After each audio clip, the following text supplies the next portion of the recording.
Todo excelente, nos comenta Julio César Diegues. Tengo una duda con la determinación del nivel de diseño según la 1756. En Maracaibo, por ejemplo, en zona 3. Esto implica que todas las estructuras siempre serán mínimo nivel de diseño 2. Esto aplica hasta para una estructura sencilla de vivienda unifamiliar de 3 niveles, por ejemplo. Bueno, aquí está, ¿no? Vamos a verlo acá.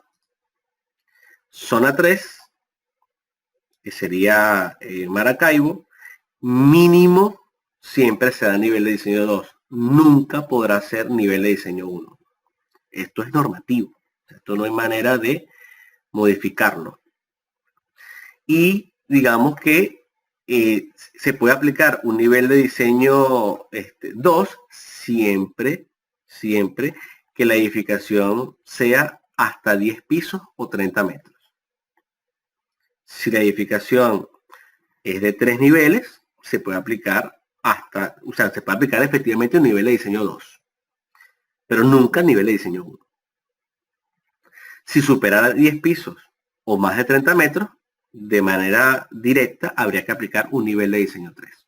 Esto es lo que está normativo en el caso de la Covenin de Venezuela. ¿Está claro? Esto implicaría que el detallado para las vigas de columnas será muy exigente para una estructura de pequeña escala. Bueno, sí, va a ser que el nivel de diseño 2 pudiéramos decir que todavía es exigente, es cierto. Un poquito menos que el nivel de diseño 3, pero lo seguirá haciendo. Porque también se aplican factores de reducción de respuesta que pueden ser de valores de 4, por ejemplo. Entonces, igual se reduce la fuerza sísmica y por eso es que al final también debe haber una ductilidad en ese sistema. O sea, no podemos reducir en 4 veces la fuerza sísmica y no proveerle de suficiente ductilidad. ¿Podríamos en algún ejemplo incluir efectos de viento? Sí, vamos a incluir, sobre todo lo voy a hacer en el caso de las estructuras metálicas.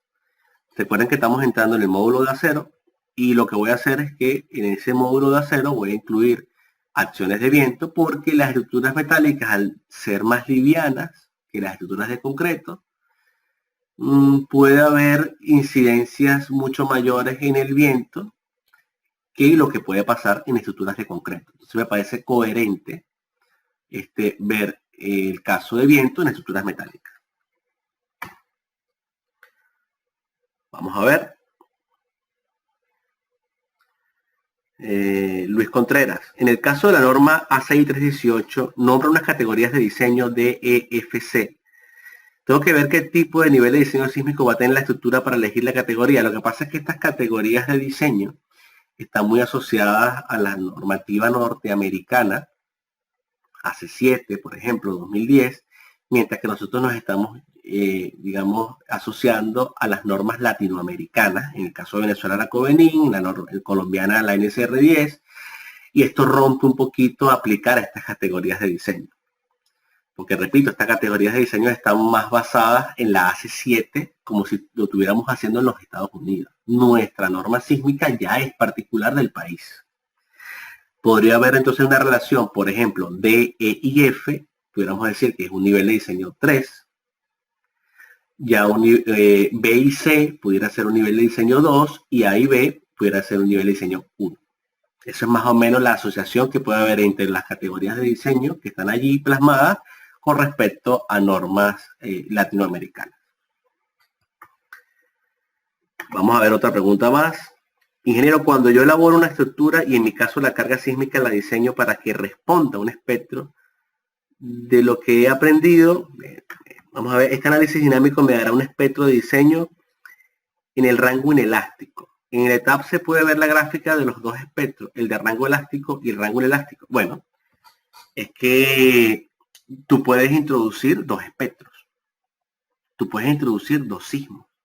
Un sismo, vamos a llamarlo sismo XE de elástico y un sismo XY inelástico y ver la respuesta de ambos. Ahora, evidentemente la respuesta de ambos está ligada por el factor de reducción. Entonces, de tal manera, si tú agarraras el espectro elástico y lo amplificaras por el factor, el espectro inelástico y lo amplificaras por el valor de reducción, te daría el elástico, porque es algo lineal. Entonces, pero igual se pueden incluir los dos espectros y ver la respuesta si ese fuese el caso. Muy bien. ¿Qué más preguntas hay? Tengo por ahí alguna pregunta que había dejado, pero más adelante, más atrás, que creo que podemos ver. Pero bueno, vamos a ver qué más preguntas tienen, ¿no? Les pregunto. Ah, no, aquí tengo otra pregunta, es de Julio César Diegues. Una duda con respecto a los modos de vibración. Vamos a ver qué nos pregunta. Mientras me va preguntando el ingeniero, yo les pregunto, ¿se entendió bien el diseño de pórticos a momento? Todos los videos que estaban allí colocados, en la parte de muros también. O sea, les pregunto si esto se entendió, porque bueno, hicimos un esfuerzo importante en hacer una buena cantidad de videos y quería tener el feeling de ustedes de cómo se había percibido esta información. Veamos, también tenemos más preguntas. José Álvarez nos comenta, muy bien explicado, ingeniero de verdad, se aprende muchísimo en esta especialización, perfecto, esa es la idea. Julio César Diego entonces nos pregunta, sé que los dos primeros modos deben ser translacionales y el tercero torsional. El que estas condiciones no se cumplan al pie de la letra, ¿cómo califica la estructura? Bueno, es que es muy sencillo. Yo explicaba, y de hecho, indiqué que la norma tiene maneras de calificar, de cuantificar las irregularidades. Por ejemplo, la irregularidad torsional se puede medir.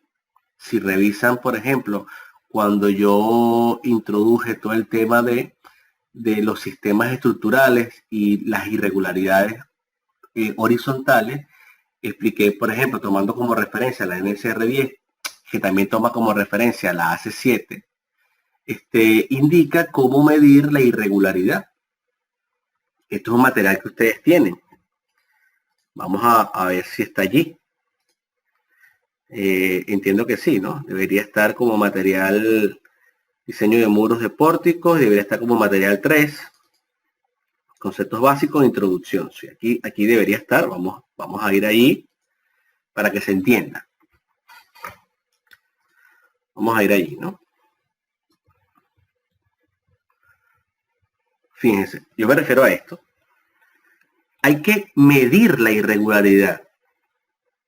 Medir estos desplazamientos, estos delta.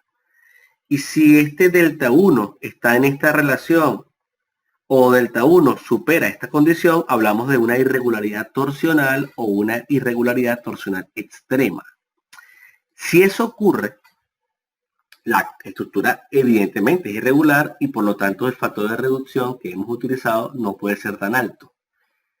Habría que precisamente reducir ese factor de reducción. Ejemplo, si el valor de reducción que habíamos trabajado en el espectro era 6, muchas normas indican que al aplicar una irregularidad horizontal como esta, en vez de trabajar con 6, se trabaja con el 75% de ese valor 6, que sería en este caso 4.5. Eso como referencia en el caso de la Covelin, pero todas las normas siguen un patrón similar. Entonces, cuando el primer modo o el segundo modo es torsional, no es que de manera directa eso se considere que sea irregular, sino que lo más probable es que en esta verificación se cumpla de que exista una irregularidad torsional. Vean lo que estoy asociando. No es que la norma restrinja que los dos primeros modos tienen que ser translacionales. Hay una manera de calcular la irregularidad que cuando el primer modo o el segundo modo da torsional, en la mayoría de los casos, esta verificación da que la estructura es irregular de manera torsional, bien sea general o extrema. También nos dice María José Díaz, sí, desde mi punto de vista las explicaciones han sido muy acertadas, muy bien. Por cierto, ingeniero, para las propiedades avanzadas, ¿para qué modo tocaría? Bueno, estamos viendo propiedades avanzadas, pero muchas cosas, vamos a decirlo, interesantes fuera del ámbito de las edificaciones las veremos también en el módulo de SAP 2000.